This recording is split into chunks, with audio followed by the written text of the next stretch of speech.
On bénit le Seigneur encore une fois. Le rassemblement d'aujourd'hui, la célébration de notre culte voué à Dieu, vous avez vu, était assez différent, puisqu'il nous reste seulement 1 heure pour la parole enseignée telle que j'ai l'habitude de le faire. Mais Dieu parle tantôt d'une manière, tantôt d'une autre. Et on va donc passer à une autre étape. On a déjà entendu Dieu nous parler par la voix prophétique, par la voix de son esprit, au travers de 2 de nos sœurs. Dieu a aussi parlé, j'ai foi, au travers de ce chant d'adoration, si je me tais. Et ça, c'est quelque chose qu'on va répéter, on va faire encore. Il y aura des chants comme ça, on regarde les paroles, on médite dessus, on met la musique. Et on essaie d'intégrer cela. Ça, c'est véritablement être conduit dans la louange et dans l'adoration. Mais là, maintenant, il me reste moins d'1 heure même. Et je vais juste passer à la troisième partie. La troisième partie, le même message, la même série. Parce que Dieu, il parle, mais David a dit dans le psaume 62, verset 11, « L'Éternel a parlé 1 fois, 2 fois j'ai écouté. » Alors, comme d'habitude, depuis l'inspiration la semaine dernière, on a nos hashtags. Donc, tu as le droit de proposer des hashtags. Et il faut juste que ce soit validé par les frères et sœurs. C'est pas un jeu, mais c'est surtout pour que certaines paroles, certains termes, ou le fond de ce que Dieu nous dit, on puisse vraiment le garder à l'esprit. Donc, est-ce qu'il est possible pour que l'équipe Comédia déjà nous rappelle un peu les hashtags de la semaine dernière? Merci, vous êtes rapide. Les hashtags de la semaine dernière déjà, qui nous donnent un peu voilà, le résumé, ou en tout cas, the general feeling of the word of God, of what God has told us, what God has been saying, and what He's expecting from us. Ça nous donne un peu le fond, en fait, de ce que Dieu attend de nous et de ce que Dieu voulait. Makatarabasakaya, merci Seigneur. Donc, on avait déjà un premier hashtag, stop, ça suffit. Si vous vous souvenez, dans le message de la semaine dernière qui était intitulé « Dieu est passé à autre chose », donc c'était une partie de cette grande série, on avait le fait que Dieu disait que non, ça suffit. Israël, vous vivez n'importe comment, ça suffit, c'est pas comme ça que ça marche. Et en plus de cela, Dieu a vu dans son plan que son but, en fait, n'était pas réalisé, ses objectifs n'étaient pas réalisés en voyant le fonctionnement de l'ancienne alliance. Et il a dit que ça suffit, je passe à autre chose, je mets en place une nouvelle alliance, un nouveau système qui sera plus efficace. Je vais corriger ce qui ne va pas, je vais réajuster les os et les muscles, je vais guérir mon peuple de la maladie de scoliose, donc une maladie de la colonne vertébrale qui est courbée. Je vais remettre ça droit pour qu'il puisse vivre la chose telle que je la veux, telle que je la désire, pour qu'il puisse être update ou mise à jour. On avait straighten up, réforme, mise à jour. Yes! Gloire à Dieu. J'ai plus l'impression de tenir une émission là que d'enseigner. Mais important d'avoir ces hashtags. OK. Alors, pour aujourd'hui, la sous-partie est intitulée « La tribu survivante ». La tribu survivante. Et je t'invite à prendre stylo et cahier, mais au-delà du stylo et du cahier, que le Saint-Esprit soit l'encre qui écrit sur les tables de ton cœur. Que le Saint-Esprit soit l'encre qui écrit sur les tables de ton cœur. En guise de rappel, vous vous souvenez qu'on est en train d'aborder en réalité le message présent de Dieu pour son Église. Un message qui dure depuis. Et on parle en plus du cœur même de la vision de notre Église, qui est la réforme. Et on est en train de parler d'une Église nouvelle et réformée. Si on parle d'une Église nouvelle et réformée, c'est qu'il y avait une Église ancienne, mais qui est devenue obsolète, que Dieu ne veut plus voir. Mais il veut voir de la nouveauté, il veut voir une Église réformée, qui est corrigée. On doit comprendre une chose, c'est que le message de la réforme n'est pas nouveau. Et dans les Écritures, on trouve la volonté de Dieu de réforme. Dans Éphésiens, le chapitre 5, je crois que c'est à partir du verset 26 ou 27, Jésus parle du fait qu'il veut en fait présenter une église, son épouse, sans tache ni ride ni défaut. Donc, et il veut la sanctifier par sa parole. Le moyen de sanctification, le moyen de réforme, c'est la parole de Dieu. Et Christ, dans Éphésiens chapitre 5, le verset 26 à 27, vous pouvez chercher et trouver la référence exacte, il est en train de dire qu'il veut laver son épouse, il veut laver son église, celle qui sera réellement enlevée. Et il veut en fait la débarrasser de trois choses. Il veut la débarrasser des taches, il veut la débarrasser des rides, le vieillissement, et il veut la débarrasser, en plus de cela, des défauts. Les taches et les défauts, ça porte plus aux erreurs de l'Église, aux péchés de l'Église, aux taches, à ce qui fait tache, à ce qui n'a pas lieu d'être, aux impuretés de l'Église. Mais les rides, ça a plus attrait, en fait, au vieillissement de l'Église, à ce qui est usé, à ce qui est vieux, à ce qui est trop traditionnel, en fait, à ce qui est même périmé et rouillé. Il n'y a plus de fraîcheur dans son Église, parce que voyez-vous, mes frères et sœurs, être jeune, ce n'est pas un âge. Être jeune, c'est un esprit, c'est un état d'esprit, c'est une mentalité. Il y a des personnes qui ont 80 ans, 70 ans, mais elles sont beaucoup plus jeunes que des jeunes de 20 ans. J'ai une preuve tangible, il y a un de nos pères qui s'appelle Reinhard Banquier, qui est décédé l'année dernière. Si vous pouvez aller encore sur sa page Facebook, vous allez voir que le vieux monsieur, après l'âge de 70 ans, il ne pouvait plus courir, marcher, faire toutes les croisades qu'il faisait, mais il était encore sur sa page Facebook en train de prêcher le même message avec toujours le même feu et la même force. Il représente l'Église, bien que vieille selon leur carte d'identité, mais jeune en esprit, toujours rempli de vigueur, de force et de zèle. Et donc parmi les choses que Dieu, Jésus veut réformer dans son épouse, son Église, parmi les choses qu'il veut corriger et enlever et se débarrasser, c'est les rides. Les rides qui sont le processus naturel. C'est pas de ta faute, mais il semblerait qu'avec le temps, tu prends de l'âge. Avec le temps, en fait, tu es usé. Avec le temps, tu vieillis. Avec le temps, tu deviens lent. Avec le temps, tu perds en force et en vigueur. La vigueur de ta jeunesse n'est plus comme elle l'était. Tu n'as plus ce premier amour. Tu deviens usé, tu deviens traditionnel, tu deviens obsolète. Et ça, ce travail de réforme est révélé dans Éphésiens chapitre 5, versets 26 à 27, où Jésus, en fait, veut faire du cosmétique, du uplifting au niveau de ton visage.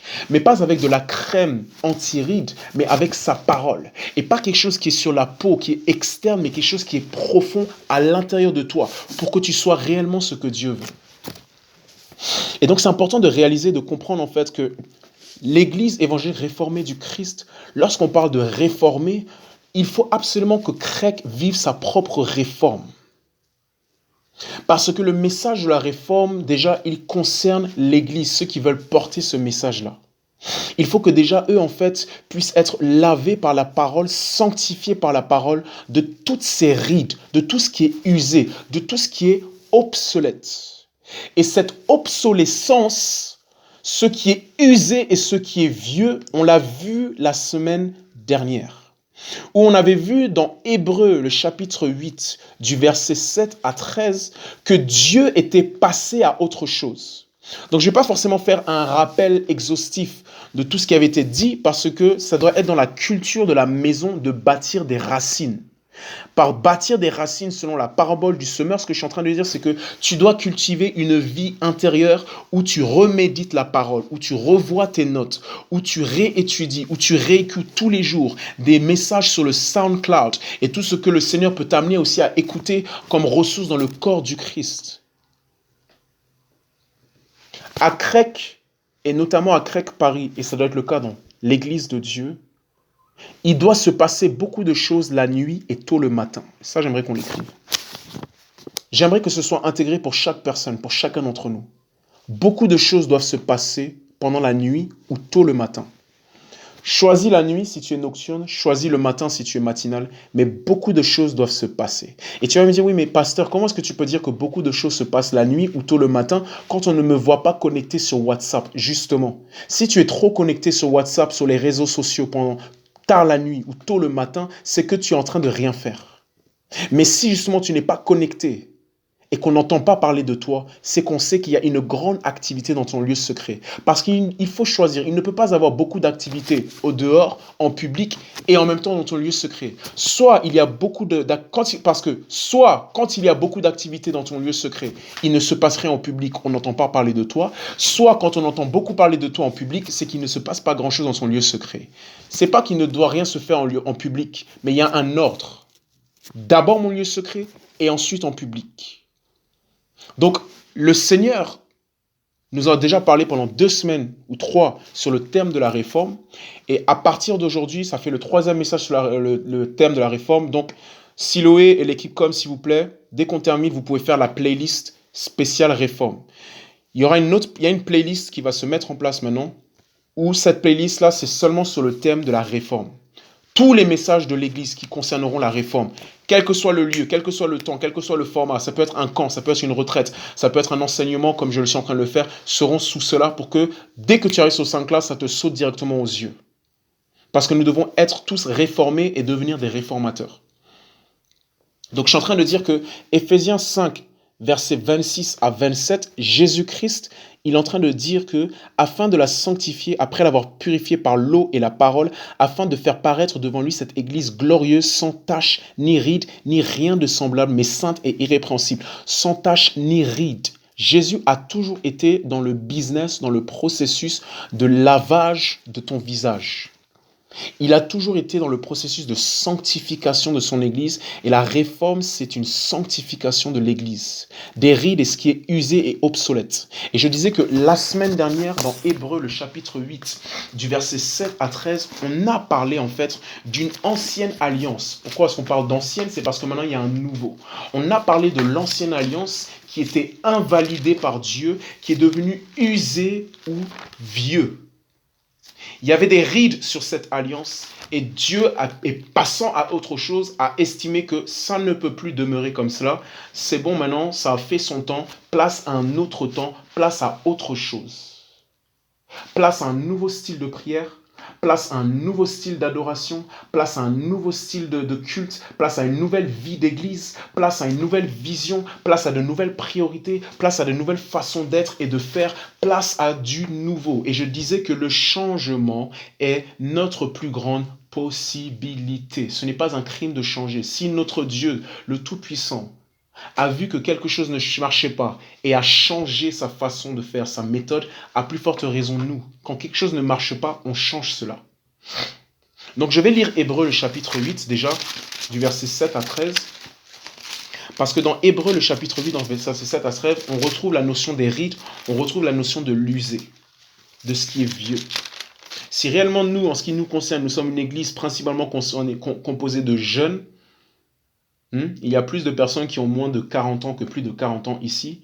Ah, je suis désolé, on n'a pas d'excuses. Si on est une église qui avance avec des rites, c'est que nous sommes des pierres mortes. Parce que ce qui est de la tradition, c'est ce qui est du monument, c'est ce qui est du passé, c'est mort. C'est des pierres mortes. Mais la vie, la créativité, le dynamisme, l'activité intense avec l'esprit, l'abondance de vision, de révélation, des projets qui se bâtissent, le zèle, l'amour, le feu, tout ça, là, c'est la jeunesse de Dieu. Hébreux chapitre 8 du verset 7 à 13, la Bible dit « Si en effet la première alliance avait été irréprochable, il n'y aurait pas lieu d'en chercher une seconde. C'est bien en effet sous la forme d'un reproche que Dieu dit. » Alors, je l'avais noté sur ma slide, donc je vais le lire d'ici, je préfère cette version. En effet, si la première alliance avait été sans défaut, vous avez vu, sans défaut, il n'aurait pas été question de la remplacer par une seconde. Car c'est avec l'expression d'un blâme que le Seigneur dit à Israël, un blâme. Voici les jours viennent, dit le Seigneur, où je ferai avec la maison d'Israël, la maison de Juda, une alliance nouvelle. Non comme l'alliance que je traitais avec leur père, le jour où je les ai saisis par la main pour les faire sortir du pays d'Égypte.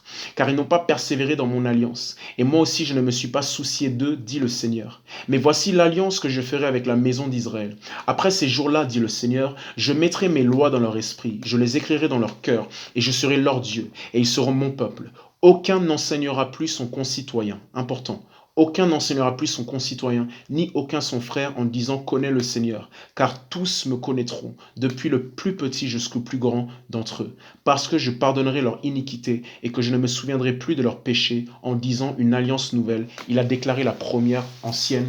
Or, ce qui est ancien, ce qui a vieilli est près de disparaître. Donc, ce qui est ancien, ce qui a vieilli, la Bible dit au verset 13 de Hébreux chapitre 8, est près de disparaître. Important de comprendre que le terme grec pour vieillir, c'est obsolète. C'est le fait d'être usé par le temps. La chose a trop duré, même si efficace, même si le système était là, mais c'est bon maintenant, c'est trop vieux. Dans l'Église, mes frères et sœurs, si réellement on vit la réforme, les choses doivent changer, les systèmes doivent changer. Les choses qui étaient là sur le temps et sur la durée doivent changer. Parce que l'éternité n'est pas pour maintenant, mais pour demain. Il est clair qu'il y a un principe ici, c'est que le changement et la variation fait partie de la caractéristique du monde dans lequel nous vivons. Tu dois changer, ta façon d'être doit changer, ta façon d'être, de parler doit changer, ton style doit changer, ce que tu connais doit changer. Je ne comprends pas en fait des chrétiens qui sont choqués et qui sont surpris et même qui ne veulent pas changer. Pourquoi? C'est la marque et la caractéristique même de l'évangile. Dans 2 Corinthiens, le chapitre 5, à partir du verset 17, il dit que si quelqu'un est en Christ, il est une nouvelle créature ou une nouvelle création. Les choses anciennes sont passées, voici toutes choses sont devenues nouvelles. Donc quand tu as dit oui à Christ, tu as été appelé au changement. Tu peux devenir plus intelligent. Ta personnalité peut évoluer. Tes intérêts et tes goûts peuvent évoluer. Oui, mais moi, je n'aime pas lire. Tu es appelé au changement selon 2 Corinthiens 5, 17. Tu es appelé à la réforme. Tu peux maintenant devenir une personne qui aime lire. Oui, mais moi, j'aime les femmes. Mais tu es appelé à être une nouvelle création. C'est la marque même de l'évangile, le changement. C'est pour ça que notre société d'aujourd'hui a complètement tort lorsqu'elle est en train de dire que nous, l'Église, nous sommes conservateurs. Nous ne sommes pas pour le progrès. Il n'y a rien de plus progressiste que l'Église du Dieu vivant, car nous sommes porteurs d'un message qui apporte un véritable renouvellement, une nouveauté, une idée complètement novatrice, changeante, différente de ce qu'on n'a jamais vu. Il est normal que au sein de l'Église et dans nos vies, il y ait du changement. Même ton style doit changer. Si c'est ta coupe de cheveux ou quoi que ce soit, que ça signifie un changement intérieur, que ça change. C'est normal de changer ta page Facebook, ta page Instagram ou quoi que ce soit. C'est normal de changer ta garde-robe. C'est normal de passer à autre chose. C'est normal de changer de système, de changer la façon dont on adore et on loue le Seigneur. C'est normal de changer la façon dont on prie. C'est normal de changer la vie de notre Église. C'est normal d'implémenter des changements parce que la Bible nous fait comprendre que les rides n'ont pas lieu d'être au sein de l'Église.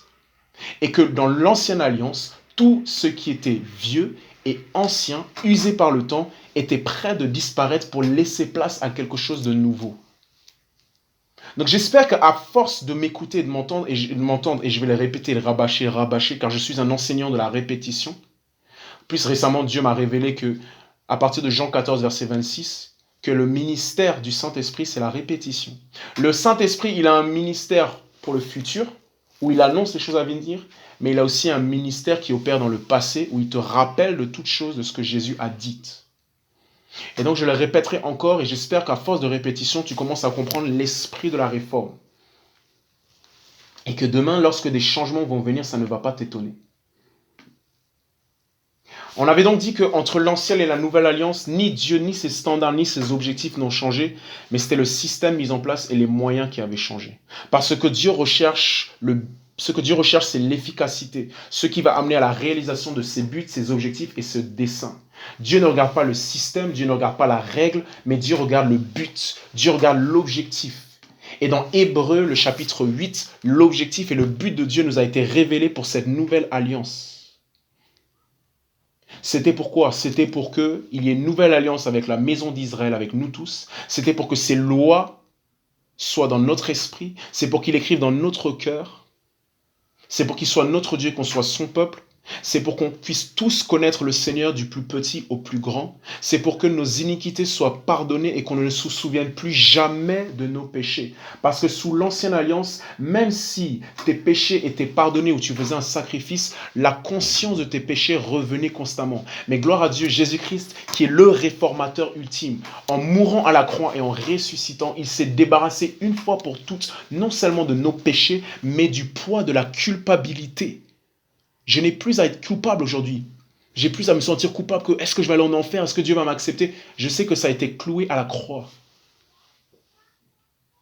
C'est une parole que je donne à quelqu'un. 2 Corinthiens 5, 17 te dit, accepte de changer, c'est normal, ne résiste pas.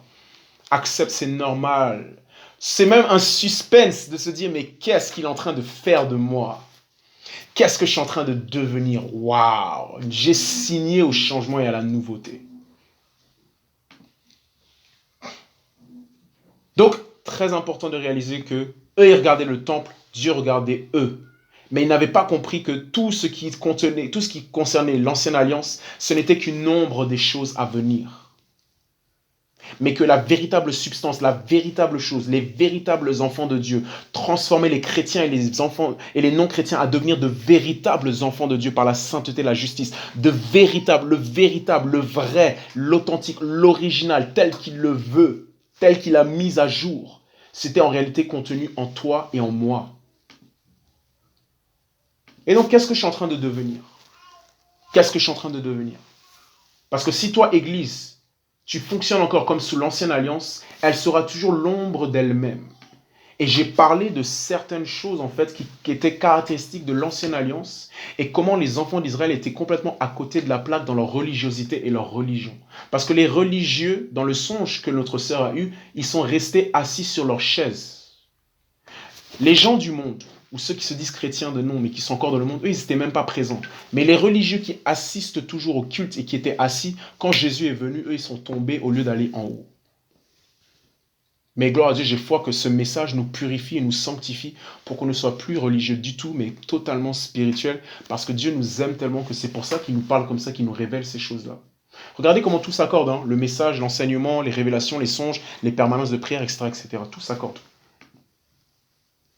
Et donc, je m'étais arrêté justement à Hébreux chapitre 8, le verset 7 à 13, parce qu'on avait parlé du fait qu'au verset 8, Dieu déjà, il a blâmé l'ancienne alliance. Il a invalidé l'ancienne alliance. Pour que quelque chose soit invalide, il faut que Dieu le déclare. C'est une déclaration qui dit que ne considère plus ce qui est impur comme étant pur. En reprenant l'exemple de Pierre la semaine dernière. Pierre voulait manger, Dieu a dit à Pierre plutôt de manger des aliments impurs selon la loi. Et Pierre a dit à Dieu, mais Dieu, je ne peux pas me souiller et manger ces aliments impurs. Et Dieu dit, ne considère pas comme impur ce que Dieu a déclaré comme pur.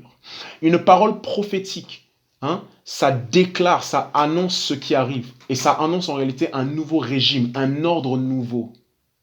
Lorsque un maire ou un pasteur dit, je vous déclare, mais bon, un maire aux yeux de la loi dit, je vous déclare mari et femme, il faut comprendre que à partir du moment où il a fait cette déclaration, le régime juridique, l'ordre a complètement changé, leur statut a changé. Ils ne sont plus des célibataires, ils deviennent mari et femme et ça vient avec des droits et des obligations. Ça vient avec une toute nouvelle réalité. C'est pour ça qu'une parole prophétique dans ta vie, c'est quelque chose de très puissant et tu dois demander des paroles prophétiques. Parce qu'une parole prophétique, c'est pas juste une information qui t'est donnée, mais c'est en fait une parole, une déclaration qui vient invalider l'ordre ancien et qui à partir de maintenant dit que tout ce qui va suivre se configure à ce qui vient d'être annoncé et décrété par Dieu.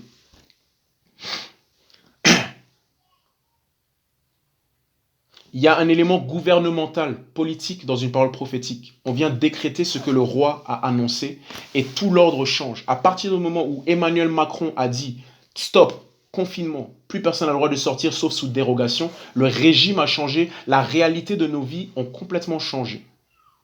Voilà pourquoi il faut être très très vigilant par rapport aux paroles prophétiques que Dieu te donne. Parce que les paroles prophétiques, elles invalident l'ordre ancien pour amener à l'existence un nouvel ordre. Et elles forcent une nouvelle réalité et ça le devient par la grâce de Dieu. Donc Dieu a blâmé. Mais attention, on doit comprendre, quand on parle de blâme, on ne blâme pas à cause d'un esprit critique. La réforme, c'est jamais pour critiquer. Parce que tu peux facilement dire, ah, regardez ce que les autres églises font, c'est n'importe quoi, tu critiques. Non. La réforme, c'est une déclaration prophétique, c'est ce que Dieu dit, ce n'est pas de la chair. Critiquer ou soupçonner, c'est de la chair. Discerner et déclarer selon ce que Dieu dit, ça c'est de l'esprit. C'est qu'on vient dire en fait que la réforme, en fait, ce n'est pas selon ce qui s'est passé. Dieu maintenant est passé à autre chose, il veut le nouveau, il veut qu'on regarde de l'avant. Un peuple de la réforme ne regarde pas en arrière, il regarde de l'avant. Paul a dit quoi? Il a dit, mettons de côté les choses derrière moi, je cours vers les choses qui sont devant moi. Philippiens chapitre 3, le verset 14. Donc nous ne blâmons pas à cause d'un esprit critique, mais parce qu'un nouveau niveau élevé de perception, de désir, de compréhension est appliqué au système présent. Dieu, en fait, en invalidant l'ancienne alliance, il a invalidé des croyances, il a invalidé des mentalités, il a invalidé des fonctionnements, il a invalidé des pratiques, il a blâmé cela, c'est-à-dire qu'il a dit « je ne veux plus de cela ». Donc quand on parle de réforme, on est en train en réalité en fait, de discerner quelles sont les mentalités, les croyances, les pratiques que Dieu invalide, que Dieu a blâmé, qu'il ne veut plus.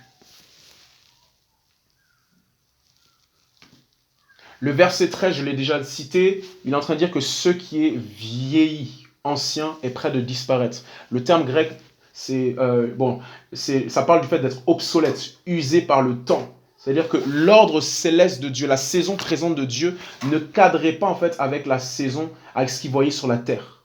Parce que j'ai dit qu'il y a 4 temps. Il y a le temps, l'horloge qui tourne, il y a ton temps, ok? Il y a le temps, il y a ton temps, l'horloge qui tourne, il y a le temps que les autres te donnent et il y a le temps de Dieu. Et il y avait un souci entre la montre de Dieu et la montre d'Israël. Dieu regarde sa montre, il voit qu'il est 15 heures, il voit que c'est l'heure de la maturité, il voit que c'est l'heure de se donner à lui, il voit que c'est l'heure de changer notre façon d'être en tant qu'Église, de changer notre place dans la société. Mais nous, dans notre temps, quand on regarde notre horloge, on voit que c'est toujours la même chose. Je suis en train de parler de réforme. Parce que c'est à cela que le Seigneur nous appelle, c'est cela que le Seigneur commande. Et je vais après aller plus bas. J'espère vraiment que j'aurai le temps, sinon ça sera pour la prochaine fois. Mais c'est important de comprendre la notion de la réforme.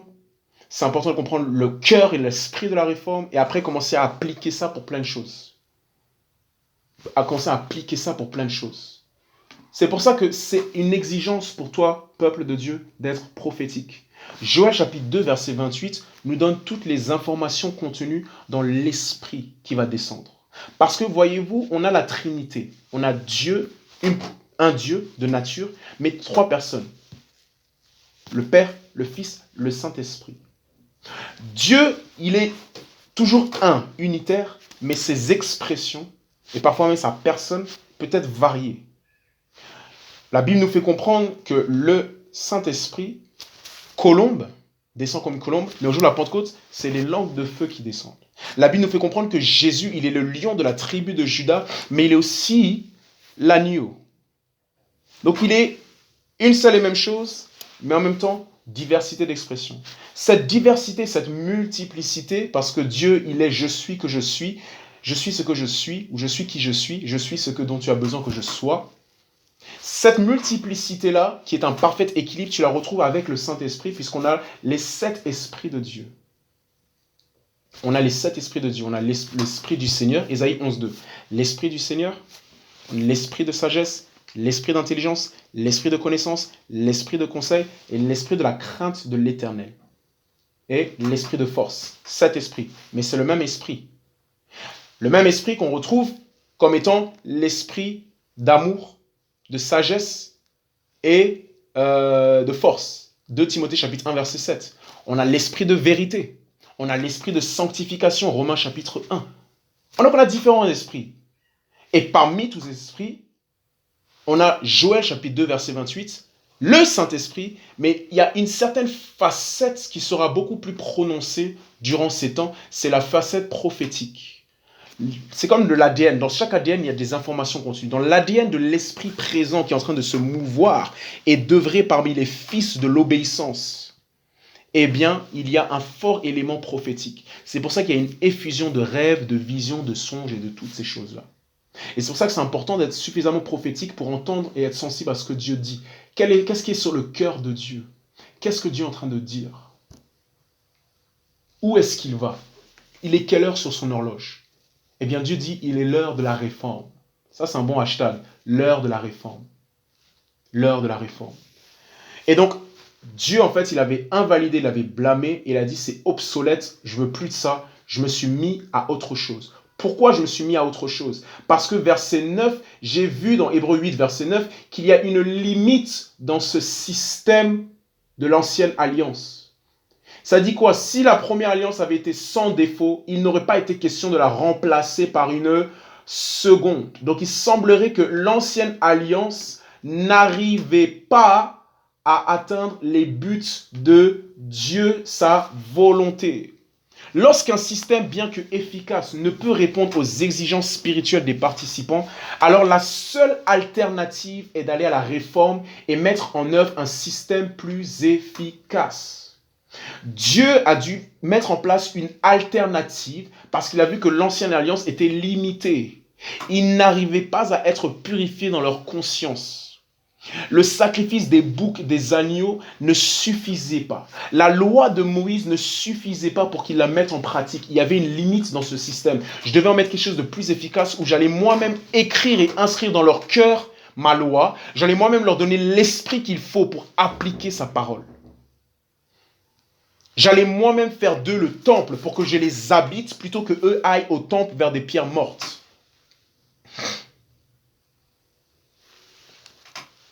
Donc il y avait une limite. Donc ça doit nous configurer quand on voit qu'un système ne marche pas, quelque chose ne marche pas, ou qu'il y a des limites, on doit chercher l'alternative et ne pas hésiter à switch, changer.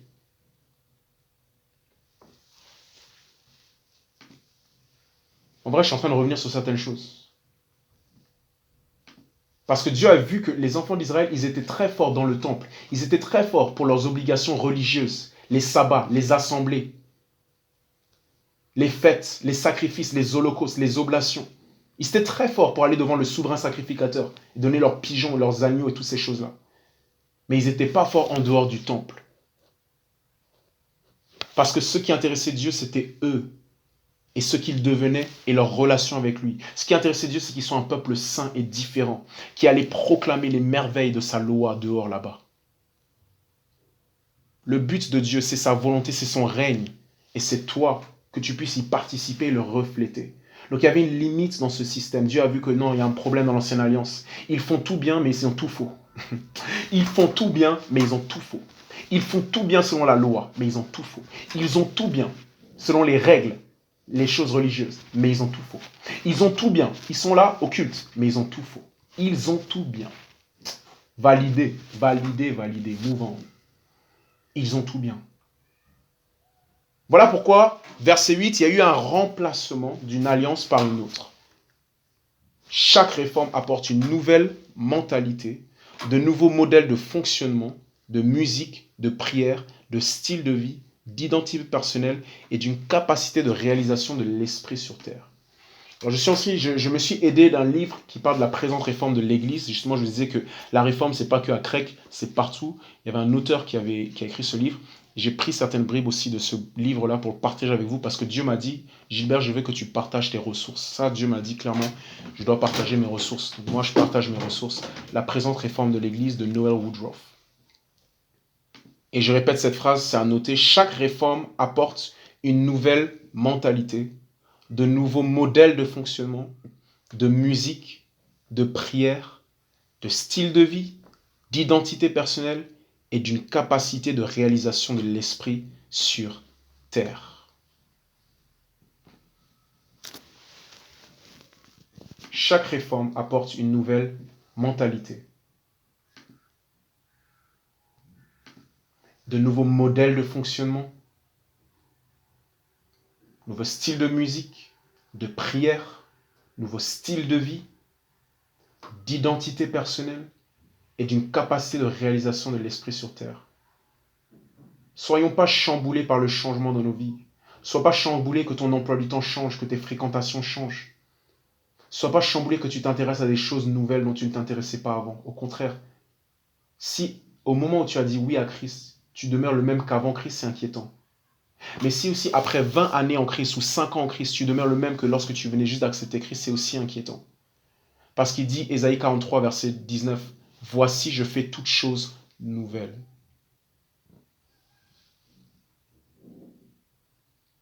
Et les gens peuvent critiquer et te dire, mais non, laisse-les seulement. Change. Change. Et donc dans ce passage de l'ancienne alliance à la nouvelle alliance, beaucoup de choses de l'ancien ont disparu. Beaucoup de choses de l'ancien n'étaient plus en vigueur. L'esprit de la chose demeurait, mais la substance physique n'était plus là. Le temple physique ne comptait plus. Ce qui comptait, c'était nous qui sommes le temple de Dieu. Les animaux, tout ça ne comptait plus. Ce qui comptait maintenant, c'était Christ, le véritable agneau, et surtout, nous qui sommes le sacrifice. Le sabbat ne comptait plus. Maintenant, ce qui compte, c'est tous les jours jour du Seigneur mis à part pour lui. Les fêtes et les assemblées, les cultes et les recultes, tout cela ne comptait plus. Ce qui comptait maintenant, c'était d'adorer Dieu en esprit et en vérité. C'était une véritable communion fraternelle. Ce qu'on faisait dans le temple ne comptait plus. Ce qui comptait maintenant, c'est ce qu'on était dehors. La véritable lumière du monde, le sel de la terre. Et une autre chose qui ne comptait plus, c'était que les 12 tribus d'Israël n'étaient plus. On a fait un passage dans la nouvelle alliance. Et c'est pour ça qu'aujourd'hui, on parle de la tribu survivante. Parce qu'on va parler spécifiquement d'une tribu, si le temps me le permet. Parce que dans le passage à la nouvelle alliance, qui est donc l'époque de la réforme, on comprend donc que plusieurs lois, fonctionnements et rituels n'étaient plus en vigueur. Elles n'ont pas survécu au changement. Parce que lorsqu'il y a du changement, il y a certaines choses que tu dois accepter qu'elles ne survivront pas. Amen. Oh, wow. Hey. Je le dis suffisamment fort pour que ça fasse de l'écho et que j'ai l'impression que d'autres répondent à mon amen. Lorsqu'il y a du changement, tu dois accepter que certaines choses ne survivront pas. Lorsqu'il y a du changement, tu dois accepter que certaines choses ne survivront pas. Dieu a accepté que certaines choses n'allaient plus survivre. Dieu a accepté que certaines choses devaient disparaître, qu'elles ne feraient plus partie de cette nouveauté.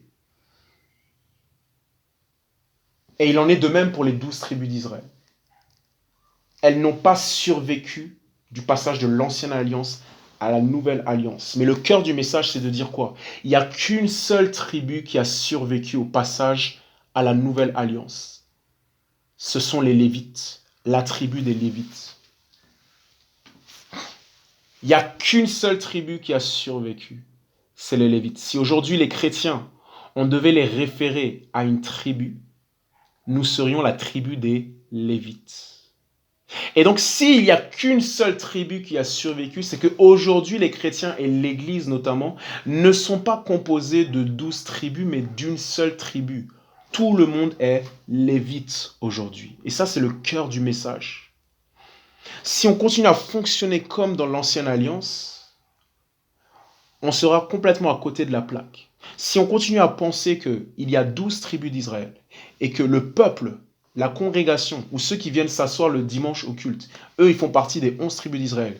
Et il n'y a que certaines personnes qui font partie de la tribu des Lévites, les pasteurs ou les responsables ou les gens un peu zélés et saints. Non, on se trompe complètement. Le but de Dieu sous la nouvelle alliance, et ça a toujours été son but en fait, c'est que tout le monde soit des Lévites. Tout le monde fasse partie de cette tribu. Donc tu es un Lévite. Amen. Très important. Tu es un Lévite. Quel que soit ton niveau spirituel. Aujourd'hui, tu es un Lévite. Quand on dit oui à Christ, on est des Lévites. Un synonyme de chrétien, c'est lévite. Un synonyme de lévite, c'est prêtre. Martin Luther a dit quelque chose de très fort.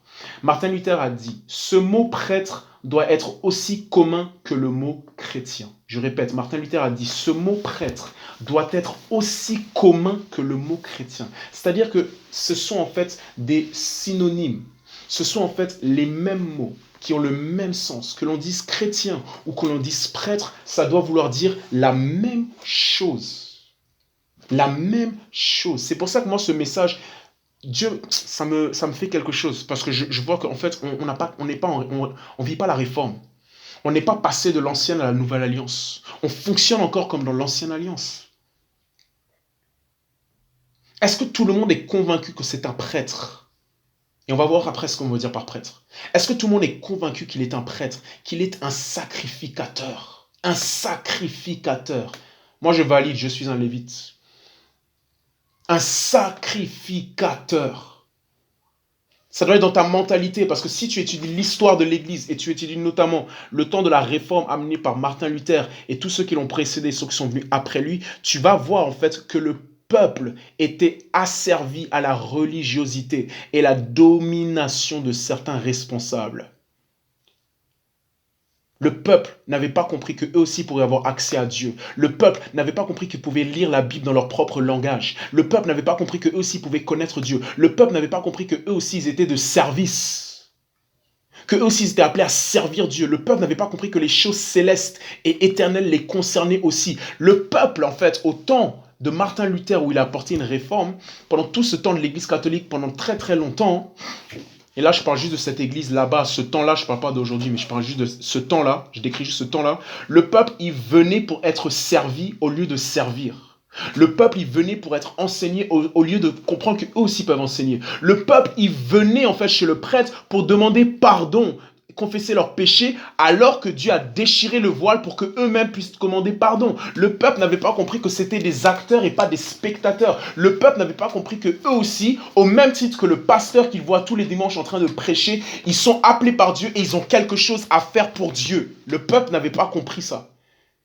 Et donc Dieu a appelé quelqu'un pour prêcher le sacerdoce universel, que la fonction de prêtre, c'est pour tout le monde. Tout le monde est un prêtre. Voilà pourquoi Martin Luther a dit ce mot prêtre doit être aussi commun que le mot chrétien. Donc forcément la question c'est quoi un prêtre? Mais pour prouver ça, comme on n'a pas trop le temps, si vous pouvez prendre 2 Pierre, le chapitre 1 rapidement, versets 5 à 9, mais je vais le lire. Hein, c'est notre passage central, 2 Pierre chapitre 1 du verset 4 à 9 ou 10.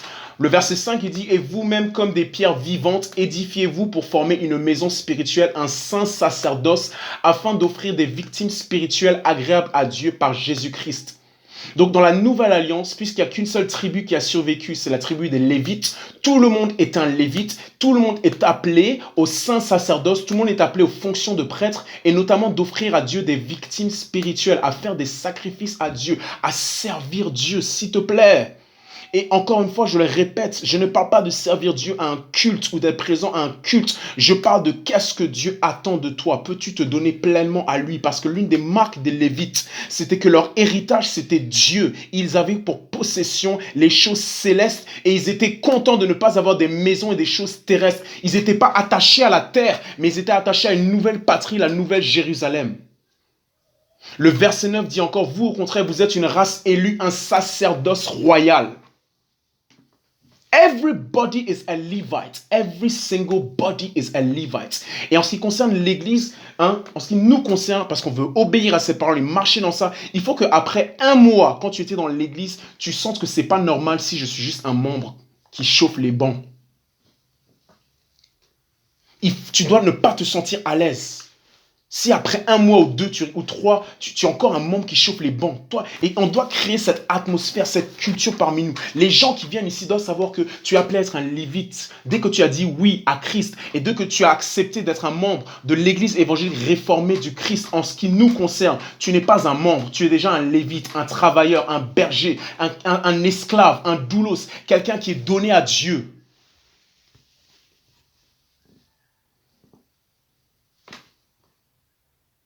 J'essaie de ne pas aller trop vite, même s'il y a le temps. Et je prends mon temps quand même.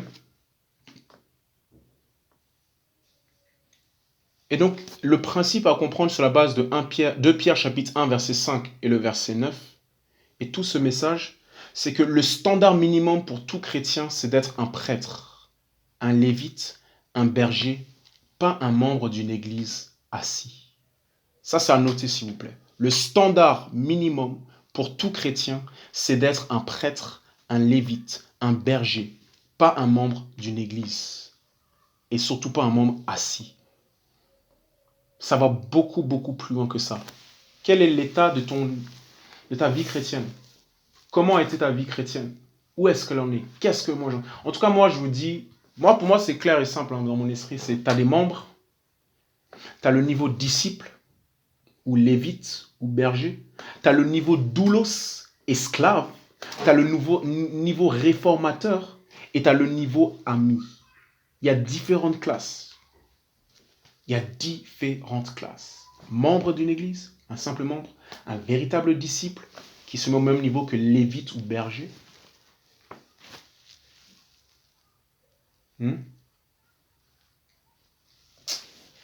Alléluia. Un doulos, esclave, serviteur, un réformateur, quelqu'un qui est réformer, qui veut aligner les choses telles que Dieu les veut. Et un ami de Dieu. Parce qu'il n'y a rien de plus beau, un ami ou l'épouse de Dieu. C'est le plus beau. Donc la tribu qui a survécu, je vois que je n'ai pas, pas autant de temps que je voudrais. On va aller dans Exode, le chapitre 32, versets 15 à 29. Exode, chapitre 32, versets 15 à 29. Donc, dans le passage de l'Ancienne à la Nouvelle Alliance, la seule tribu qui a survécu, c'est les Lévites. De facto, par déduction, tout le monde est Lévite aujourd'hui. Tout le monde est Lévite. Exode chapitre 32, versets 15 à 29. Alors la Bible dit dans Exode le chapitre 32, versets 15 à 29. Ce passage est fondamental parce que ce passage, en réalité, nous donne un peu l'origine, en quelque sorte, des Lévites. En tout cas, peut-être pas l'origine des Lévites, mais ce qui a fait que les Lévites, en fait, étaient à ce moment-là marqués et différenciés par rapport aux autres tribus d'Israël. Donc, on va voir les Lévites dans l'Ancien Testament, mais à chaque fois que tu es en train de lire ce que tu es en train de lire, sache qu'il s'agit de toi. Il s'agit du standard minimum. Il s'agit en fait de la norme. Il s'agit de chrétiens. Donc, tu peux remplacer ça par chrétien, tu peux remplacer ça par toi. On est là pour révéler le conseil de Dieu, la volonté réelle de Dieu. Je ne suis pas là pour dire ce que moi je pense. Je suis là pour dire ce que Dieu dit, ce que Dieu veut, ce que Dieu a toujours voulu. Ça n'a jamais été dans la volonté de Dieu que une minorité travaille pour Dieu et le reste se soucie des choses terrestres. Ça n'a jamais été dans la volonté de Dieu que certaines personnes sont appelées au service de Dieu, à enseigner la loi, à le servir constamment au tabernacle, et le reste, ils vont faire leur commerce et vivre leur vie. Ça n'a jamais été dans la volonté de Dieu. Ça n'a jamais été dans la volonté de Dieu qu'une minorité vive dans le tabernacle, dans le temple, et vive de ce qu'il y avait dans le temple, et le reste vive dehors. Ça a toujours été dans la volonté de Dieu que tout le monde soit dans le temple. Ça a toujours été dans la volonté de Dieu que tout le monde soit dans la pièce là, derrière le voile qui aujourd'hui a été déchiré. Exode chapitre 32, versets 15 à 29. La Bible dit, Dieu nous aime, amen, Dieu nous aime. Dieu nous aime trop. Moïse s'en retourna et descendit de la montagne, les 2 tables du témoignage à la main. Les tables étaient écrites des 2 côtés. Elles étaient écrites de part et d'autre. Les tables étaient l'œuvre de Dieu et l'écriture était l'écriture de Dieu gravée sur les tables. Josué entendit la voix du peuple qui poussait des clameurs et il dit à Moïse, « Il y a un bruit de guerre dans le camp. » Il répondit, « Ce n'est ni le bruit d'un chant de victoire, ni le bruit d'un chant de défaite, mais c'est un bruit de chant que j'entends. » Comme il approchait du camp, il vit le veau et les danses. La colère de Moïse s'enflamma. Il jeta de ses mains les tables et les brisa au pied de la montagne. Il prit le veau qu'ils avaient fait et le brûla au feu. Il le réduisit en une poussière qu'il éparpilla à la surface de l'eau et fit boire les Israélites. Moïse dit à Aaron, « Que t'a fait ce peuple pour que tu l'aies chargé d'un si grand péché ?»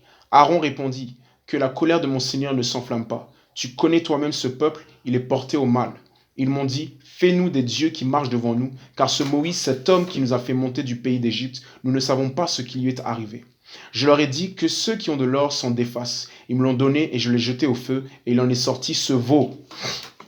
Verset 26. Moïse vit que le peuple était dans le désordre et que Aaron l'avait abandonné au désordre, en sorte qu'il était presque réduit à rien devant ses adversaires. Moïse se tint à la porte du camp et dit, « À moi ceux qui sont pour l'Éternel. » Et tous les fils de Lévi s'assemblèrent autour de lui.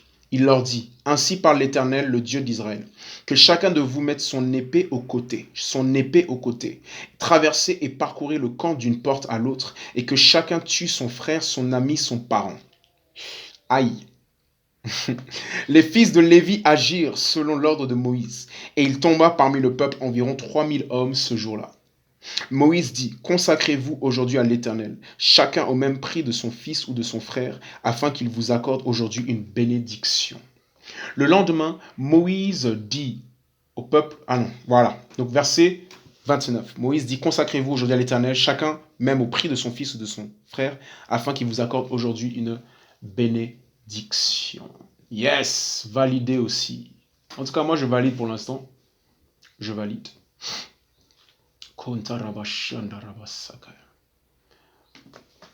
Ce passage est un peu le passage fondateur des Lévites, du regard que Dieu portait sur eux, de leur ministère.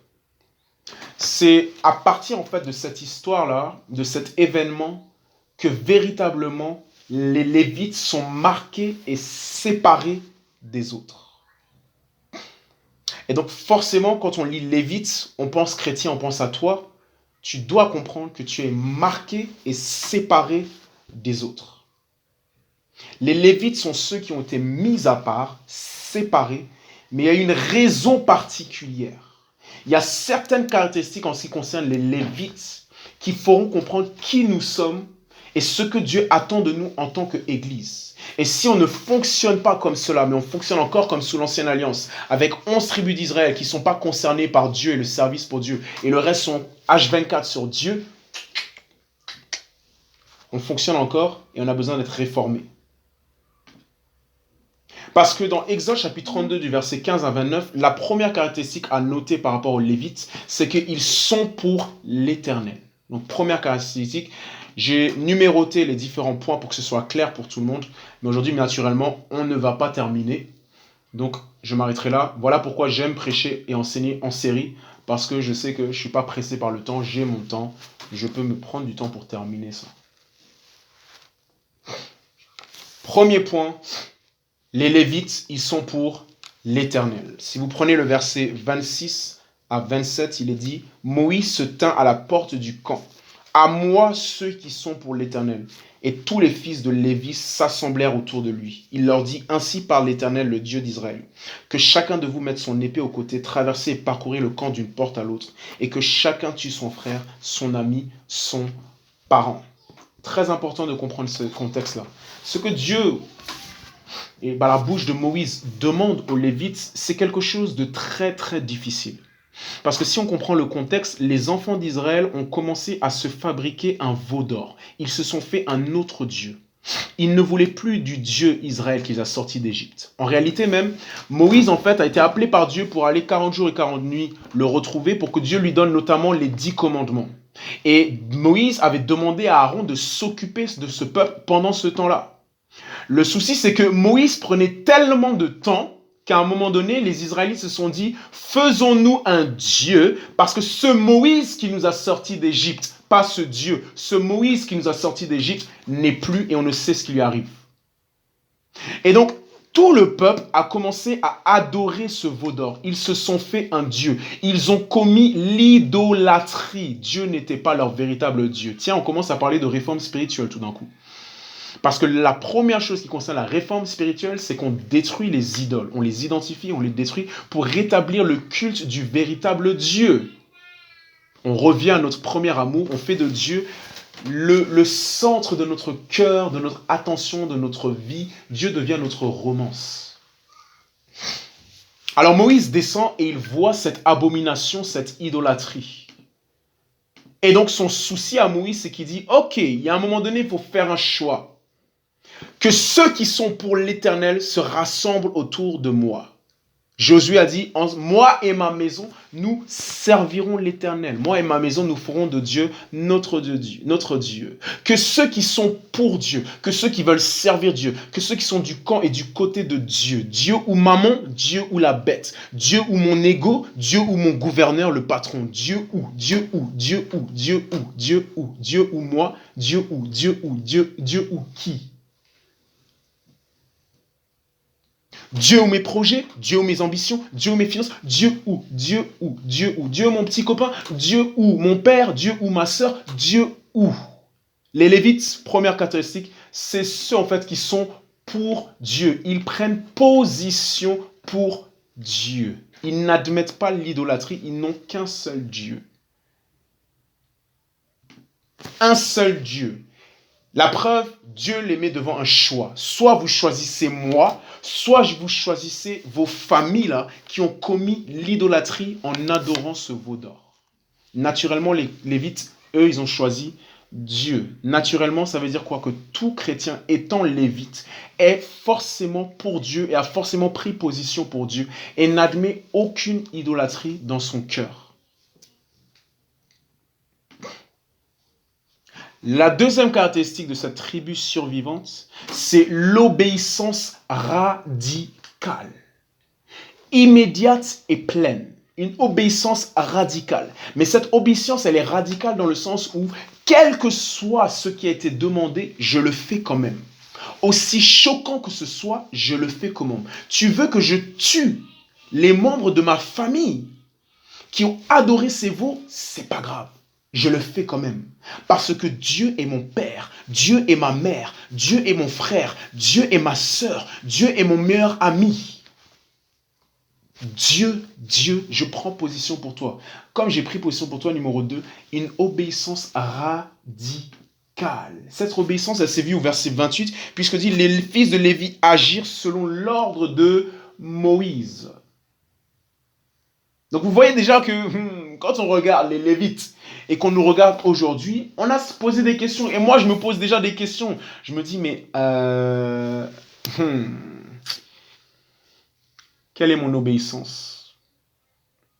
Est-ce qu'il peut tout me demander? Est-ce qu'il peut tout attendre de moi? Est-ce que je suis même prêt à fermer un trait? Je ne suis pas dit en train qu'il faut tuer nos familles, hein, attention. Hein. Mais est-ce que je suis prêt à mettre un trait s'il le faut? Est-ce que je suis du côté de l'Éternel? Je me suis mis de son camp? Parce qu'il y a deux camps. Hein. Il y a le camp de Dieu et le camp de Satan. Après, tu peux donner plein de noms. Tu peux dire la bête, tu peux dire ton gouverneur, tu peux dire mammon, tu peux dire ton ego, tout ce que tu veux. Mais c'est le même nom. En réalité, c'est Satan. Satan, il a plusieurs blazes. Il a plusieurs pseudos. Une fois, il s'inscrit sur Facebook, son pseudo, c'est mammon. Une autre fois, il est sur Instagram, il a un autre compte, là, c'est la bête. Une fois, c'est l'ego. Une fois, il en a plein. Il en a plein. Il en a plein. D'ailleurs, pour Mammon, moi j'invite chacun à réécouter la série sur Mammon. Parce qu'on avait vu que tu es un esclave de Mammon. Quand pas seulement tu aimes l'argent, mais quand tu as la peur de manquer, fait que la peur de manquer peut faire de toi un esclave de Mammon. Oui, mais tu sais, la situation est difficile. Hein, Dieu va comprendre. Il faut que je travaille, il faut que j'ai mon salaire. Dieu va comprendre. Non. Avoir foi en Dieu et faire de lui ton Dieu, c'est d'accepter qu'il est ta provision. Parce qu'on va voir après que l'une des caractéristiques des Lévites aussi, c'est dans leur système de provision. Les Lévites, en fait, ne courent pas après l'argent. Les Lévites, ils moissonnent là où les autres ont travaillé. Dieu a dit, vous là, vous allez manger du sacrifice et du travail des autres. Ça, c'était ce qui avait été ordonné aux Lévites. Donc en réalité, Dieu a permis à chacun de nous chrétiens un système de provision tellement puissant où on bénéficie même de ressources dont on n'a pas forcément travaillé. L'investissement spirituel apportera une moisson physique et spirituelle. Tu sèmes des biens spirituels, tu vas moissonner des biens temporels. Cherchez premièrement le royaume des cieux et sa justice, et le reste vous sera ajouté. C'est un principe en fait qu'on retrouve dans l'Ancien comme dans le Nouveau Testament.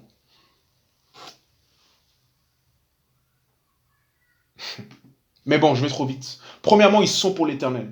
Deuxièmement, une obéissance radicale.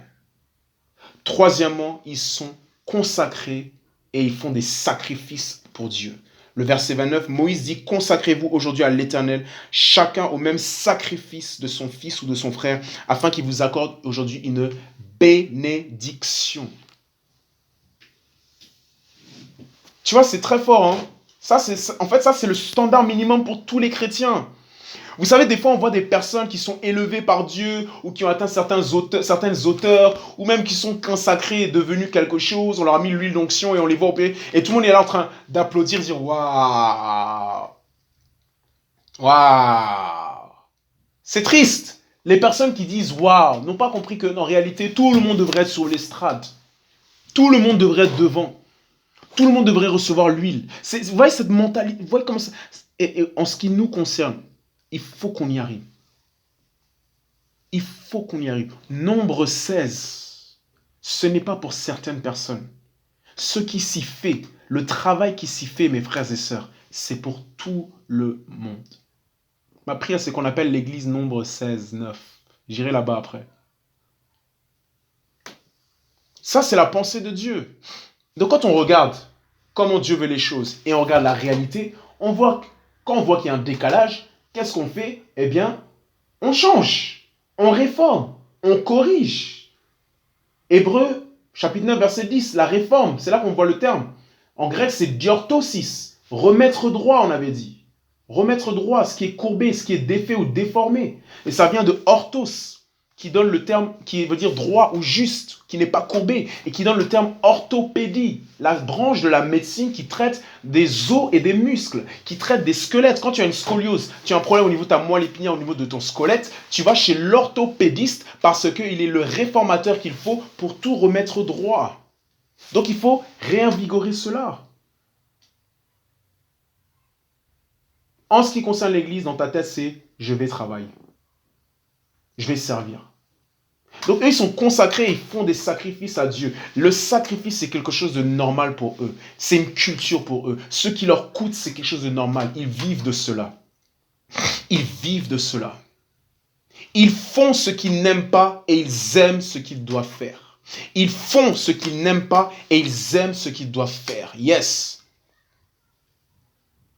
Donc ça, c'est le troisième point qui concerne les Lévites. Si vous me le permettez, je prends 5 minutes et je vais m'arrêter là.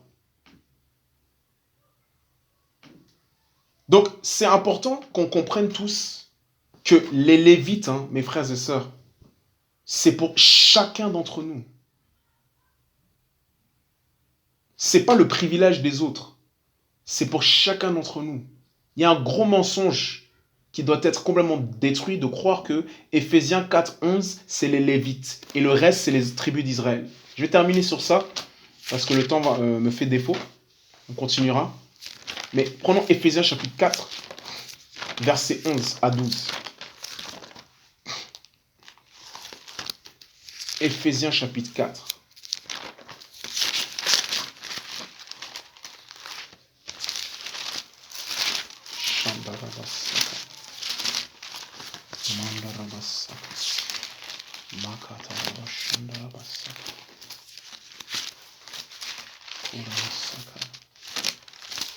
Excusez-moi, Éphésiens chapitre 4, versets 11 à 12. La Bible dit, « C'est lui qui a donné les uns comme apôtres, les autres comme prophètes, les autres comme évangélistes, les autres comme pasteurs et docteurs. » Donc c'est lui qui a donné les uns comme apôtres, les autres comme prophètes, les autres comme prophètes, évangélistes, les autres comme pasteurs et docteurs. Ces personnes-là, ce ne sont pas les seuls lévites de l'Église. Parce qu'on verra après que parmi les lévites, il y avait plusieurs fonctions, mais une seule et même vocation. Il y avait différents types de lévites qui étaient assignés à différentes fonctions, qui devaient faire différentes choses. Mais ils avaient tous la même vocation, ils servaient tous Dieu. Donc, Éphésiens 4, verset 11, grâce ces 5 personnes, c'est un type de lévite parmi beaucoup de lévites. Il y avait des lévites qui s'occupaient de la trésorerie dans le temple. Il y avait des lévites qui s'occupaient principalement de la louange et de l'adoration. Eux, c'était que la musique. Il y avait des lévites qui s'occupaient d'enseigner le peuple la loi. Il y avait des lévites qui s'occupaient de l'entretien du temple. Il y avait des lévites qui s'occupaient des sacrifices. Il y avait un lévite qui devait aller rencontrer Dieu dans le lieu très saint. Il y avait différents types de lévites, différentes fonctions, différents appels, mais une base commune, celle de servir Dieu, de s'occuper des affaires éternelles et spirituelles. Donc si on met tous les Lévites dans le verset 11 et le verset 12, on dit que c'est les autres tribus d'Israël, c'est tout faux. Verset 12, pour le perfectionnement des saints, cela en vue de l'œuvre du ministère et de l'édification du corps du Christ. Donc le verset 12 nous révèle en réalité, tout le monde est appelé au ministère, tout le monde est appelé au service, tout le monde est appelé à servir Dieu. Et je le répète, certaines personnes, tu seras plus utile à Dieu en le servant en dehors du culte que de le servir au culte. Pourquoi j'insiste beaucoup sur le culte? C'est parce qu'en fait, nos mentalités sont beaucoup attachées à cela, donc on a besoin de briser cela. Certaines personnes seront plus efficaces à Dieu en dehors de l'Église que dans l'Église. Makatarabashandarabasaka. Alors, le temps est passé, je sais pas. Vous me laissez 10 minutes ou bien... Moi, je vous dis la vérité, je suis pas dans ces... Ça m'énerve les protocoles de ces 3 heures, 2 heures cultes, ça, mais bon. Mais si vous me permettez au moins 10 minutes, je vais pas exagérer, aller trop loin. Mais si vous le permettez au moins 10 minutes pour moi, pour que au moins je puisse atterrir comme il faut. Parce que là, on est là-haut. Si on ne permet pas d'atterrir, ça va faire un crash et le pasteur, il va avoir une scoliose.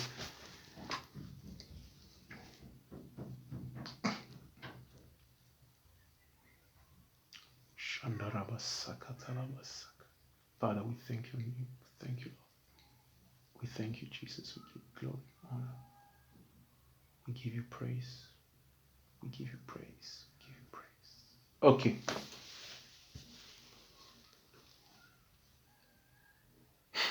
Ok. Ça marche. Donc, pourquoi est-ce que j'insiste énormément sur le culte? C'est parce que notre mentalité doit être tellement brisée, en fait, que on réalise, en fait, que non, je serais même plus efficace pour le Seigneur, dans mon service pour Dieu, en dehors du culte que pendant le culte. Je serais même plus efficace pour Dieu, dehors là-bas, que ici. Bien sûr, on va voir avec les Lévites qu'il y a un appel. Tout appel contribue forcément à la construction et l'édification de l'Église, le corps du Christ. Tout appel concerne forcément les autres, ce que je produis dans l'être humain, clairement. Mais ce que je veux dire par là, c'est que si réellement nous sommes appelés à être la lumière du monde, il faut qu'on soit dans le monde.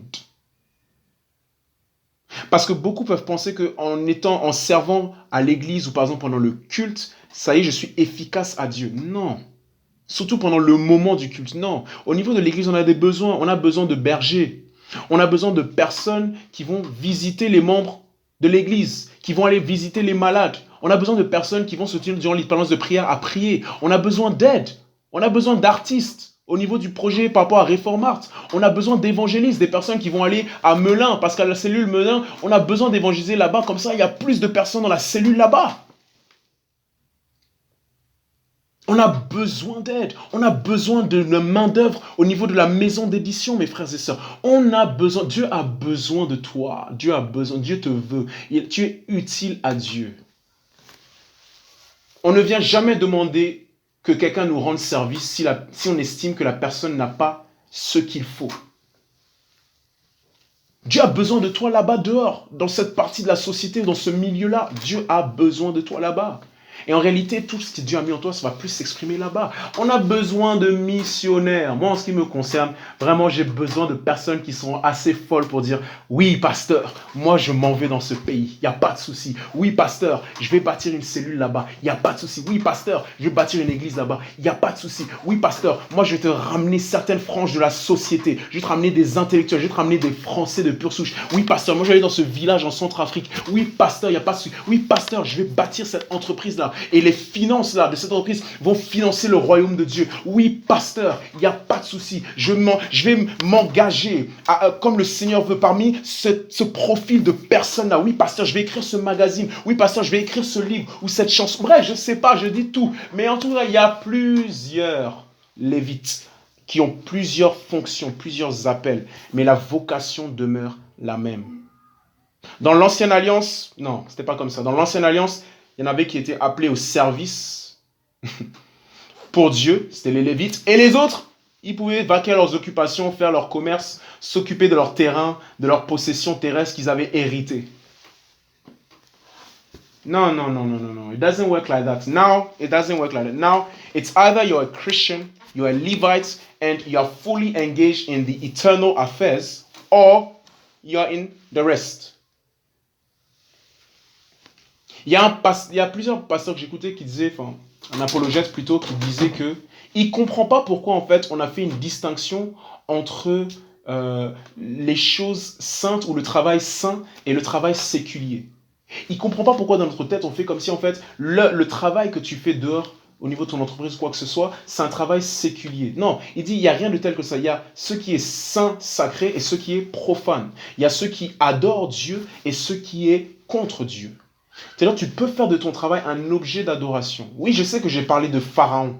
Quand je parle de Pharaon, c'est vraiment dans le sens où Tu es empêché en fait de réaliser, d'accomplir ce que Dieu veut que tu fasses et tu bâtis en fait les villes de Pharaon, les entreprises et les banques et les universités de Pharaon et les pays de Pharaon plutôt que ceux de Dieu. Mais c'est important, le service, la Bible dit verset 12, tout le monde est appelé au ministère. Tout le monde est concerné par les âmes. Tout le monde est concerné par les brebis du Seigneur. Tout le monde est concerné par l'avancement du royaume de Dieu. Tout le monde est concerné en fait par ce qui fait mal à Dieu, ce qui est en train de faire du mal à notre foi, tout ce qui est une menace. Tout le monde doit être concerné par cela.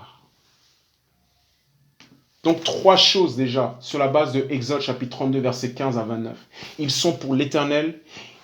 Ils ont une obéissance radicale. Radical. Les mecs sont radicaux. Ah, donne-nous ça, Seigneur. Donne-nous ça. Lis seulement zèle, le terme zèle en grec dans le Nouveau Testament. Ça me tue et tant de fois, moi, je suis en dessous de cela. Zèle, ça vient de zélos. Zélos, c'est ce qui s'apparente en fait à de l'eau bouillante. Donc, ce que Dieu nous fait réaliser, c'est que si ton zèle n'a pas la température d'une eau bouillante, ce n'est pas du zèle. Ça va être aussi chaud que de l'eau bouillante. C'est pour ça que Jésus a dit, le zèle de ta maison me dévore. C'est ça qui a causé Jésus, le réformateur, à saccager le temple, à purifier cela et à dire, non. Vous en avez fait une caverne de voleurs. Mon temple, ma maison sera appelée une maison de prière. Il faut que Dieu nous enflamme. Il faut que Dieu nous embrase. Il faut que Dieu nous enflamme et que Dieu nous embrase. Donc, je vais m'arrêter là. Les autres points, je vais les donner, mais j'irai en profondeur dessus. On verra ensuite qu'ils exercent la fonction sacerdotale, la fonction de prêtre. Donc ça sera un moment très important. J'invite chacun à demeurer là, parce qu'on va parler de la fonction sacerdotale. On va aller encore plus en profondeur sur la fonction du prêtre. Et on va voir en fait que la fonction sacerdotale, c'est la responsabilité de servir Dieu, qui concerne notamment l'état du peuple devant Dieu. Tout le monde doit se soucier de l'état d'une âme, d'une personne devant Dieu. Qu'en est-il de cette personne face à Dieu? C'est quoi sa relation à Dieu? Ça doit en fait rester dans ta tête. C'est pas juste le groupe d'évangélisation. Il n'y a pas de groupe d'évangélisation. Non! Tout le monde fait partie du groupe d'évangélisation. Toute l'église est appelée à cela. Il y a peut-être certaines personnes qui ont plus de grâce. Il y a peut-être certaines personnes qui sont des pionniers dans cela. Mais tout le monde doit être impliqué dans cela. Et après, de différentes façons et moyens.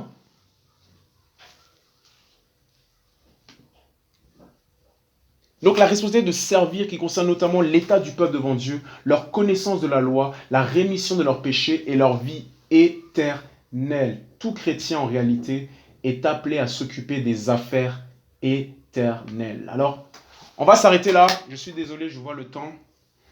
Mais les choses sont passées comme Dieu le voulait. Pas comme moi je le voulais, mais comme Dieu le voulait. Mais moi, je veux que ça soit comme Dieu le veut. Donc, gloire à Dieu pour tout ce qui a été dit, etc. Depuis le début, les songes, les messages, les prières et autres, et cette parole-là d'introduction sur la partie, la tribu survivante. Mais restons connectés, restons là.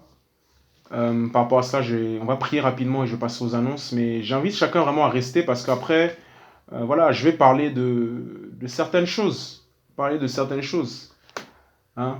Je ne sais pas quels sont tes rêves et tes aspirations. Peut-être que tu veux travailler dans une ONG, tu veux travailler dans un gouvernement ou dans une certaine entreprise. Peut-être que toi, ce qui te tient à cœur, c'est l'environnement, comme Greenpeace. Peut-être c'est la faim, comme Oxfam.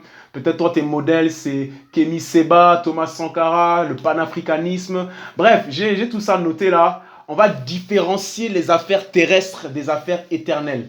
Mon but, ce ne sera pas de dire que tu ne peux pas travailler dans une ONG, pas du tout. Mais mon but, ce sera en fait de scier ça avec l'épée du Lévite pour faire en sorte de distinguer les affaires terrestres des affaires éternelles.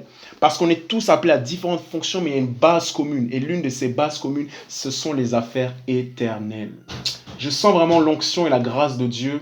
Je sens vraiment que le Seigneur, il tient vraiment à ce que ce message de réforme, notamment celui-ci, passe vraiment en nous. Prions ensemble. Prions. Ensuite, questions et annonces. Et je le répète, Dieu t'aime. C'est la parole de l'Éternel aussi, Dieu t'aime. Depuis, c'est fort en moi. Dieu veut que je te dise qu'il t'aime. Il t'aime et c'est pour ça qu'il parle comme ça. C'est pour ça qu'il nous motive. C'est pour ça qu'il nous enseigne. C'est pour ça qu'il nous réforme. C'est pour ça qu'il y a l'épée du Lévite qui sépare et slicing. His sword is slicing, the sword of the Levite. Let the sword of the Levite slice into two in the name of Jesus Christ. Élève la voix là où tu es. Prie seulement, laisse-toi aller par l'Esprit de Dieu. Korama Santa Rabasaka, tu demandes un esprit de réforme, tu fais de moi un lévite véritable. Sépare-moi, que l'épée du lévite vienne distinguer, trier, séparer au nom de Jésus-Christ. Shando Rabasakaya. Si on peut prier pour terminer, s'il vous plaît. Shando Rabasaka Taraba. Zeba Rabanta Raba Shando Robo Siantelebo Sakaya. Oh oui, Père. Zeko Ramanta Raba Shanda Rabaya. Makile Mantaraba Sakaya. Oh oui, Père, parle. Sanctifie, sépare. Enlève les rides, Père. Réforme, Seigneur. Shonde, Rebo, Siante, Lemande. Reka, Papayantaraba, Siandaraba, Shataya. Just pray a bit. Prions ensemble pour terminer. On termine là. Zokatarabas, je t'en supplie, je sais que l'heure est passée, mais tiens-toi à l'horloge de Dieu. C'est pas que je respecte pas le temps, mais quand même, il y a certaines choses pour les saisir. Ce sont des choses éternelles, des choses qui peuvent changer ta vie. Ta vie peut compter pour quelque chose. Ta vie peut compter pour quelque chose dans ce que Dieu fait. Je t'en supplie, saisis ce moment et prie seulement. Prie seulement. Shando Rabasakaya. Zekataramanda Rabashando Rabasiantarabaya. Mapile mantelebo siandeleba. Mapile mantelebo siandeleba. Oh oui, que le message de la réforme, Seigneur, puisse vraiment inonder et envahir tous les ministères de cette Église, toutes les initiatives et visions, toutes les personnes, Seigneur, de l'Église, toutes les personnes religieuses, toutes les personnes qui ne sont pas de véritables, tous les non-chrétiens, que cet esprit, Seigneur, puisse envahir chacun de nous et nous secouer, nous bouleverser. Qu'il y ait véritablement un passage, que les idoles soient complètement brisées, pour qu'il y ait un rétablissement du culte véritable de Dieu, que Seigneur, des aspirations, des vocations puissent être suscitées, que des appels puissent émerger, que des ministères puissent émerger, Éphésiens 4 verset 12, que des ministères et des services sacerdotaux puissent émerger de cette Église, puissent émerger de ces personnes qui écoutent au nom de Jésus-Christ, qu'il y ait une profusion, prolifération de songes, de visions, de direction céleste au nom de Jésus-Christ. Shanda Reba Ziketa Zekebele Mantaraba Makilebo Siantaraba Shata Balaba Sepa Lepeli Antaraba Zeka Mapoli Ante Rebozi Jezele Mandelebaya Zako Tarianta Zekelemanta, Shadabalata, Shadabalabaze, Likante, Zipele Mosi Anda, au nom de Jésus Père, Zakonda, Shandarabasaka, Makatarabasandarabasakai. Nous allons prier rapidement sur Hébreux chapitre 8, où le Seigneur dit que tous me connaîtront du plus petit jusqu'au plus grand. Nous allons prier que tous puissent le connaître, tous, au niveau de l'Église. Les membres, ceux qui ne sont pas souvent là, ceux qui viennent jamais, ceux qui sont religieux, toi et moi aussi, le pasteur, sa femme, tout le monde, les âmes auxquelles le Seigneur nous envoie, ceux qui sont censés être partie de l'église, du royaume de Dieu. Vraiment, prions que tous puissent le connaître, qu'ils puissent le connaître. Prie pour un esprit de révélation, qu'une intimité nouvelle et profonde puisse s'activer. On parle d'une nouvelle alliance, que ce soit le moment pour toi de faire une nouvelle alliance avec Dieu, de nouvelles résolutions, de nouvelles directives, un nouveau contrat avec lui, que tous puissent le connaître, que je puisse le connaître à un autre niveau, que nous puissions le connaître à un autre niveau, que nous puissions le connaître. Prions l'Éternel, le Dieu Tout-Puissant. La marque de la nouvelle alliance, le sceau de la nouvelle alliance, c'est la connaissance nouvelle, accessible à tous. La connaissance de Dieu, l'intimité avec Dieu, le voile déchiré. Ah, ça c'est pour quelqu'un. La nouvelle alliance. Shanda rekata baraba, zebori ante rekebaliontia, zebarabanta raba shanda rababa yanteleba, zibalo tiliande,